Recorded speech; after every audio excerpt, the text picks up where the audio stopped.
السلام علیکم، آپ ہیں اردو پلانٹ کے ساتھ۔ حکایت نمبر 3، غصہ نقصان پہنچانے والی شے ہے۔ حضرت شیخ سعدی رحمۃ اللہ علیہ فرماتے ہیں کہ ایک مرتبہ ایک جذباتی شخص کسی سے جھگڑا ہو گیا اور وہ اول فول بکنے لگا۔ اس کا مقابل غصے میں آ گیا اور اس نے اسے خوب مارا اور اس کے کپڑے پھاڑ دیے۔ اس جذباتی شخص کی یہ حالت دیکھ کر ایک دانا شخص نے کہا کہ اگر تو عقل سے کام لیتا اور اپنی زبان پر قابو رکھتا تو تیرا یہ حال ہرگز نہ ہوتا۔ اگر تو گیچے کی مانند اپنا منہ بند رکھتا تو پھولوں کی طرح تار تار نہ ہوتا۔ بس یاد رکھو کہ ایک جاہل اور گھبرایا ہوا شخص ہی اپنی شیخی کی بدولت نقصان اٹھاتا ہے۔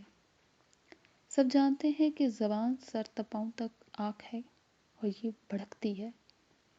پانی کی تھوڑی سی مقدار اس آگ کو بجھانے کے لیے کافی ہوتی ہے۔ اس حکایت کو بیان کرنے کا مقصد یہ ہے کہ غصہ نقصان پہنچانے والی شے ہے، اور اگر کمزوری کی حالت میں غصہ آئے تو یہ مزید نقصان پہنچاتا ہے۔ غصے کے متعلق قرآن مجید میں بھی بیان کیا گیا ہے کہ اور اس سے بچنے کی تاکید بھی کی گئی ہے۔ غصہ آنے پر اس پر قابو پانا ہی بہتر ہے تاکہ نقصان سے بچا جا سکے۔